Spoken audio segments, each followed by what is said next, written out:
திருச்சிற்றம்பலம். தென்னாடுடைய சிவனையை போற்றி, எந்நாட்டவருக்கும் இறைவா போற்றி. அனைவருக்கும் வணக்கம். மேஷ ராசிக்கு உண்டான டிசம்பர் மாத பலன்களை பத்தி பார்க்கலாம்.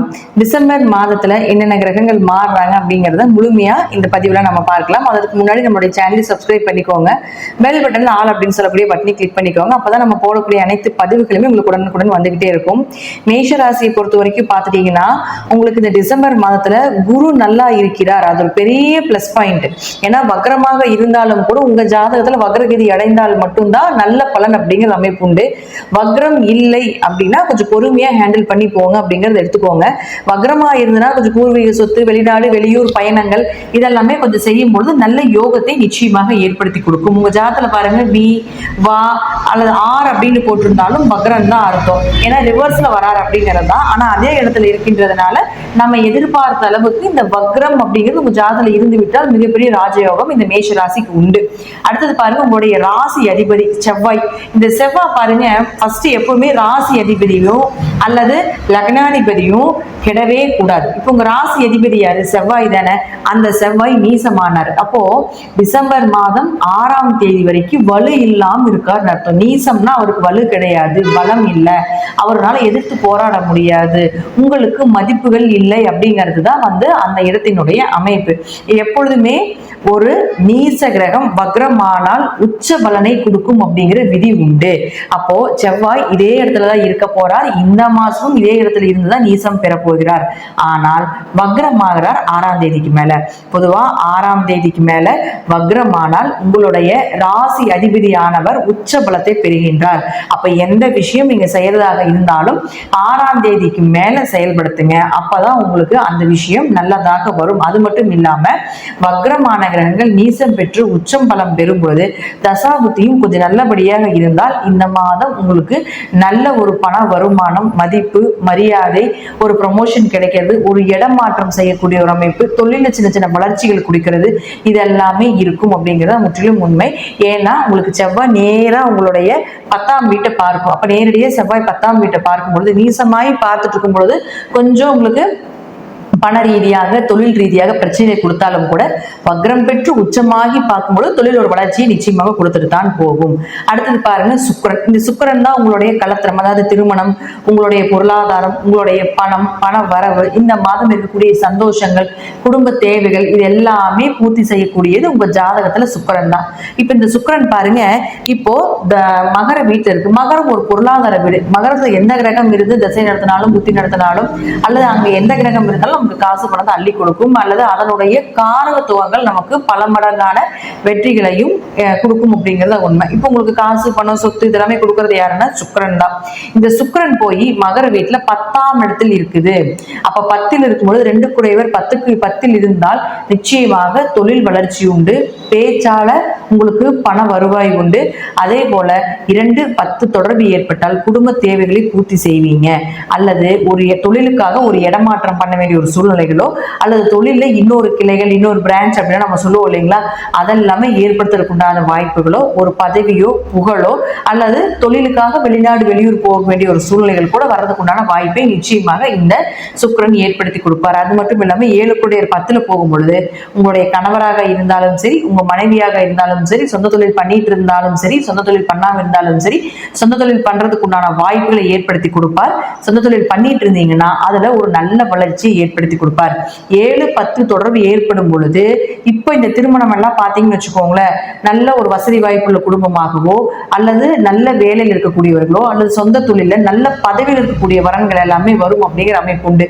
உங்க ஜாதகத்துல அந்த மாதிரி அமைப்பு இருந்ததுன்னா இப்போ இந்த மாதம் திருமணம் சார்ந்த விஷயத்த கொஞ்சம் மூவ் பண்ணீங்கன்னா நிச்சயமாக பதவி, புகழ், பெயர், தொழில நல்ல ஒரு மாற்றங்கள், தொழில ஒரு நல்ல வளர்ச்சி அப்படிங்கிறது நிச்சயமாக கிடைப்பதற்கு உண்டான வாய்ப்புகள் உண்டு. அடுத்தது புதன். இந்த புதன் யாருன்னா உங்களுக்கு கடன், நோய், வழக்கு மற்றும் உங்களுடைய சகோதரனை சொல்லக்கூடியது. 3 மற்றும் 6ஆம் அதிபதி. 6ன்னா உத்தியோகம், தொழில் வேற, இது வேலை வாய்ப்பு. 6ஆம் இடங்கிறது வேலை வாய்ப்பை சொல்லக்கூடிய ஒரு இடம். அப்ப இந்த புதன் அப்படின்னு சொல்லக்கூடிய பாருங்க, பொதுவாக 8ஆம் வீட்டுல இருக்காரு. இது கெட்ட கிரகம், கெட்டால் ஒரு ராஜயோகம் இருந்தாலும் கூட கொஞ்சம் மனக்குழப்பங்களும் தேவையில்லாத விரயங்களும் தேவையில்லாத பயணத்தையும் கொஞ்சம் ஏற்படுத்தி கொடுக்கும். சின்ன சின்ன அவமானங்களையும் கொடுத்துட்டு அதற்கப்புறம் வளர்ச்சி அப்படிங்கிறது கொடுக்கும். இருப்பினும் இந்த புதன் உங்களுக்கு நவம்பர் மாதம் 26ஆம் தேதியிலிருந்து டிசம்பர் மாதம் 15ஆம் தேதி வரைக்கும் உங்களுக்கு வக்ரம் ஆகிறார். உங்க ஜாதகத்துல புதன் வக்ரமாக இருந்தால் நிச்சயமாக அந்த வக்ரத்தை பயன்படுத்திக் கொள்ளுங்க. எப்படி பயன்படுத்திக் கொள்றது? வேலை வாய்ப்பு, புதன் உங்களுக்கு என்ன பண்றாரு? வேலையை கொடுப்பாரு. கடன், நோய், வழக்கு இது சம்பந்தப்பட்ட விஷயம், உங்க சகோதரர்கள் இவர்கள் மூலமாக உங்களுக்கு உதவிகள் கிடைப்பதற்குண்டான வாய்ப்புகள், ஒரு கடன் வாங்கிறீங்க அது கட்டுறதுக்கு உண்டான சூழ்நிலைகள், நோய்க்காக ஒரு நல்ல மருத்துவரை தேர்ந்தெடுக்கக்கூடிய ஒரு அமைப்பு, அல்லது உங்க உடம்புல என்ன நோய் இருக்குது, அந்த நோய்க்கு என்ன நோய் எதற்காக வந்துச்சு அப்படிங்கறத காட்டி கொடுக்கிறது, இதெல்லாமே இந்த புதன் ஏற்படுத்தி கொடுப்பார். உங்க ஜாதகத்துல புதன் வக்ரமாக இருந்தால். புதன் வக்ரம் இல்லைன்னா வேலையில கொஞ்சம் பிரச்சனைகள் இருக்கலாம். தொழில் செய்யக்கூடிய இடத்துல கொஞ்சம் மேல் அதிகாரிகள் மூலமாகவும் உங்களுக்கு கீழே வேலை செய்யக்கூடியவர்கள் மூலமாக சில தலைவலிகள் ஏற்படும். சின்ன சின்ன கசப்புகளும் ஏற்படுத்தி கொடுக்கும்.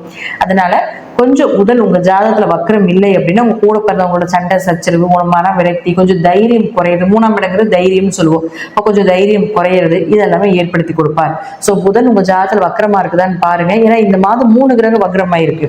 குரு வக்ரம், செவ்வாய் வக்ரம், புதன் வக்ரம். அதனால கொஞ்சம் ஸ்ட்ரகிள் அப்படிங்கிறது நிறைய இருக்கும் லைஃப்ல. அதனால கொஞ்சம் பொறுமையா யோசிச்சு சிந்திச்சு செயலாற்றுறீங்கன்னா கண்டிப்பாக உங்க ஜாதகத்துல வக்ரமாக இருந்தால் யோகம், வக்ரம் இல்லைன்னா கொஞ்சம் பொறுமையா ஹேண்டில் பண்ணி கொண்டு போங்க அப்படிங்கறத உண்மை. இந்த மாதம் முழுவதுமே இந்த அமைப்பு உண்டு. ஏன்னா செவ்வாய் இந்த மாதம் முழுவதும் வக்ரம், அதே போல பாருங்க குருவும் இந்த மாதம் முழுவதும் வக்ரம். புதன் மட்டும் உங்களுக்கு டிசம்பர் 15ஆம் தேதி வரைக்கும் தான் வக்ரம். இதுவும் உங்க ஜாதகத்துல வக்ரம் இருந்தால் யோகம், வக்ரம் இல்லைன்னா கொஞ்சம் பார்த்து செய்யுங்க, யோசிச்சு நிதானமா செய்யுங்க அப்படிங்கறத உண்மை. அடுத்தது பாருங்க உங்களுக்கு குரு பகவான். இந்த குரு அப்படின்னு சொல்லக்கூடிய இயற்கையாகவே 2ஆம் வீடு தனஸ்தானத்துல இருந்து வக்ரகதி பெறுகிறார். அப்போ பூர்வீகம் சார்ந்த சொத்துக்கள், வெளிநாடு வெளியூர் பயணங்கள் இதெல்லாமே மேற்கொள்ளக்கூடிய ஜாதகமாக உங்க ஜாதகம் இருந்தால், அதுவும் குரு வக்ரமாக உங்க ஜாதகத்தில் இருந்தாலும் பயன்படுத்தி கொள்ளலாம். இல்லைன்னா இந்த குரு வக்ரம் நிவர்த்தி ஆகிற வரைக்கும் கொஞ்சம் பொறுமையாக இருந்து தந்தை சொத்து, பூர்வீக சொத்து, உயர்கல்வி சார்ந்தளவே கொஞ்சம் பொறுமையா இருந்து ஹேண்டில் பண்ணுங்க. அடுத்தது சூரியன். இந்த சூரியன் அப்படின்னு சொல்லக்கூடியவர் பாருங்க 5ஆம் அதிபதி. உங்க ராசிக்கு 5 குடையவர். 5 குடையவர்னு யாரு? குழந்தை, குடும்ப ஒற்றுமை, குலதெய்வம் இதெல்லாம் சொல்லக்கூடிய ஒரு கிரகம் 8ல மறைஞ்சிட்டு இருக்குது. அப்போ குழந்தைகளுக்கு ஏதாவது ஒரு தேவைகளை செய்ய முடியல, குழந்தைங்களுக்கு கொஞ்சம் மந்த குணமா இருக்கிறது, குழந்தைங்களால கொஞ்சம் சில சில அவமானம், அல்லது அவர்களுக்கு ஏதாவது ஒரு மருத்துவ செலவு இப்படிங்கிறதெல்லாம் இருக்கும். குழந்தைய வழிபாடு பண்ண முடியல, குடும்ப ஒற்றுமையில கொஞ்சம் பேச்சால பிரச்சனைகள் நிறைய வந்துருச்சு, என்ன பண்றதுன்னு தெரியல அப்படிங்கிறது தான் இந்த மாதம் மேஷ ராசிக்கு நடந்துட்டு இருந்திருக்கும். அப்போ இந்த 15ஆம் தேதிக்கு மேல 5ஆம் அதிபதியான சூரியன் 9ஆம் இடம்னு சொல்லக்கூடிய மிகப்பெரிய பாக்கியஸ்தானத்துல போய் கோரப்படுறார். தனுசு வீட்டுல. தனுசு மிகப்பெரிய ஒரு பாக்கியஸ்தானம், அந்த இடத்துல போய் கோரப்படுறார். யாரு? சூரியன் 15ஆம் தேதிக்கு மேல. அப்போ தனுசுக்கு வந்ததுக்கு அப்புறம் குழந்தைங்களுக்கு ஒரு நல்ல லைஃப், குலதெய்வ வழிபாடு, முன்னோர்களுடைய ஆசிகள், 5-9 தொடர்பு ஏற்பட்டாலே அதிர்ஷ்டங்க. 5-9 தொடர்பு ஏற்பட்டால் ஒரு நிம்மதியான வாழ்க்கை, இறை வழிபாடு, தெய்வ அனுகிரகம் இதெல்லாமே நிச்சயமாக உண்டு. குடும்பத்திலேயே கொஞ்சம் ஒற்றுமை குறைவாக இருந்தாலும் கூட அந்த ஒற்றுமையிலிருந்து உங்களுக்கு ஒரு நல்ல ஒரு பெயரோ புகழோ ஏதாவது ஒரு வகையில உங்களுக்கு நல்லதை மட்டுமே செய்யக்கூடிய ஒரு இடமாக உங்களுக்கு தனுசு இருக்கிறதுனால குடும்ப ஒற்றுமை, பொருளாதார வளர்ச்சி, நிம்மதியான ஒரு வாழ்க்கை, அப்பாடா அப்படி நிம்மதி அமரக்கூடிய ஒரு சூழ்நிலைகள். ஏன்னா உங்களுடைய ராசி அதிபதினு சொல்லக்கூடிய செவ்வாயும் நீசமாக இருந்தப்போவும், அதே போல 5ஆம் அதிபதியும் உங்களுக்கு மறைஞ்சு நிற்கிறாரு. இதெல்லாம் பாக்குறப்போ 9ஆம் அதிபதியும் உங்களுக்கு வக்ரமா இருக்கிறப்போ போன மாதம் மேஷ ராசிக்கு எதிர்பார்த்த அளவுக்கு இல்லைங்க அப்படின்னு சொல்ற அளவுக்கு தான் இருந்திருக்கும். இப்போ அப்படி இருக்கிறதுக்கு வாய்ப்புகள் இல்லை. நிச்சயமாக மேஷ ராசிக்கு இந்த மாதம் எதிர்பார்த்ததை விட நல்ல அமைப்புகள், நல்ல பொருளாதார வளர்ச்சி, தொழில் மாற்றங்கள், இடமாற்றங்கள், குழந்தைகள்னால ஒரு பெயர் புகழ், அதே போல குடும்ப தேவைகளை பூர்த்தி செய்யறது, நிம்மதியான ஒரு வாழ்க்கை இதெல்லாமே இருக்கும். 3 கிரகங்கள் உங்க ஜாதகத்திலையும் வக்ரமாக இருந்தால், அதாவது புதன், செவ்வாய், குரு 3 பேருமே வக்ரமாக இருந்தால் நல்ல ஒரு ஜாக்பாட் மாதமாக இந்த மாதம் இருக்கும். அல்லது குருவாவது வக்ரமாக இருக்கலாம், அல்லது புதன் ஏதோ ஒரு கிரக வக்ரமாக இருந்தாலும் அதன் மூலமாக ஏதாவது ஒரு வசதி வாய்ப்புகளோ ஏதோ ஒரு நல்ல விஷயங்களோ குடும்பத்துல நடந்தே தீரும். அதனுடைய என்ன பிராப்தம் அப்படிங்கிறது நீங்க இந்த மாதம் அனுபவிக்கும் பொழுது உங்களுக்கு அது தெரியும். நன்றி. மீண்டும் ஒரு நல்ல பதிவுல சந்திக்கலாம். மேஷ ராசிக்கு இந்த மாதம் 70 முதல் 90% ஓரளவுக்கு நல்ல பலன்களாக தான் இருக்கிறதுக்கு வாய்ப்புகள் உண்டு. மீண்டும் ஒரு நல்ல பதிவுல சந்திக்கலாம். திருச்சிற்றம்பலம், தில்லையம்பலம், ஸ்ரீ நரசிம்ம திருவடிகளே சரணம்.